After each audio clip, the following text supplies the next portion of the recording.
আসসালামু আলাইকুম, শুভ সকাল। শাইক এগ্রোনের পক্ষ থেকে স্বাগত। আশা করি কৃষিপ্রেমী ভাই ও বন্ধুরা আপনারা সকলেই ভালো আছেন। আজকে আমার এই জমিতে করলা হারভেস্টিং করতেছি। আজকে এর আগে আমি 3 দিন হারভেস্ট করছি। প্রথম দিন হারভেস্ট করছি 11 কেজি, তারপরে হারভেস্ট করছি আমি এখান থেকে 82 কেজি। পরশু দিন এখান থেকে আমি হারভেস্ট করছি 120 কেজি।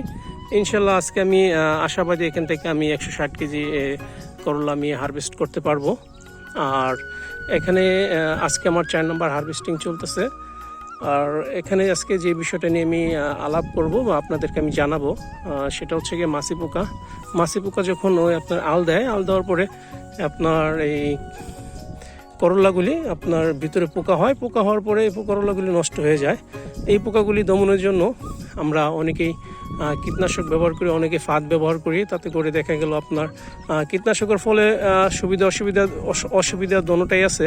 দেখা গেল আপনার পোকা যাবে ঠিক আছে, কিন্তু পাশাপাশি উপকারী পোকা চলে যাবে। তাতে করে আপনার ফুলের যে পরাগায়নটা, একটা ফুলের সাথে যে আরেকটা ফুল পরাগায়ন না হলে আপনার ওই ফলটা টিকবে না। তাতে করে আপনার লসের সম্মুখীন হবেন।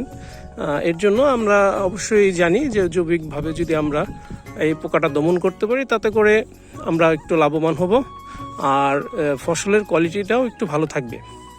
তো এর আগের বছর আমি যে ফাঁদটা ব্যবহার করছি সেটা দেখা গেল পানি দিতে হয়েছে, সাবান পানি দিতে হয়েছে, বিভিন্ন ঝামেলা ছিল।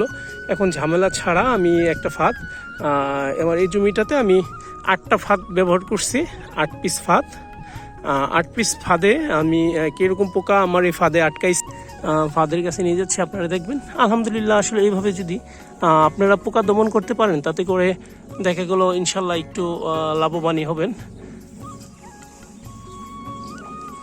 দেখেন এই যে মানে পোকা যখন আল দেয় ঠিক তখন এই যে দেখেন এই যে দেখছেন ঠিক এরকম হয়ে নষ্ট হয়ে যায়। এরকম নষ্টের ফলে কিন্তু আমরা এই ফলগুলি আর হারভেস্টিং করতে পারি না। তাতে করে আমরা লসের সম্মুখীন হই। আর এই ফাঁদটা অবশ্যই যারা ব্যবহার করতে চান, আমি মনে করি যখন জালি করলা যখন ঠিক আপনার কি বলে ছোট থাকবে, ঠিক ফুল আসার পরে আমরা চাইলে যে এরকম অবস্থা চাইলেও কিংবা এর আগের চাইলেও যখন ফুল ফুটবে তখন থেকে আমরা চাইলে ফাঁদগুলি ব্যবহার করলে আমরা অনেকটা উপকৃত হব। আর সেই ফাঁদটা হচ্ছে গিয়ে দেখেন এই যে ফাঁদটা দেখাচ্ছি, এটা হচ্ছে ফাঁদ। এই ফাঁদের মধ্যে দেখতেই পাচ্ছেন, দেখাচ্ছি ভিতরে কতগুলি পোকা। দেখছেন ঠিক এইভাবে প্রত্যেকটা ফাঁদেই পোকা আটকে আছে। চাইলে আমরা এই টারজান ফাঁদ নামে এই ফাঁদটা আমরা চাইলে ব্যবহার করতে পারি। তাতে করে পোকা খুব সহজে আমরা দমন করতে পারবো। এই ব্যবস্থাটা যদি আমরা নিই, আমাদের এই ফসলও কীটনাশক মুক্ত হবে আর পাশাপাশি আমরাও খুব ভালো মানের একটা লাভবান এখান থেকে আশা করতে পারি।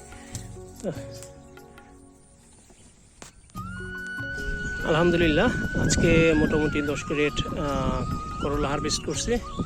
দেখতে পাচ্ছেন করলার কোয়ালিটি খুবই সুন্দর, দেখতেও খুবই সুন্দর, কালারটাও খুব সুন্দর আসছে। আজকে আমার এই জমির 4 নাম্বার হারভেস্টিং করা।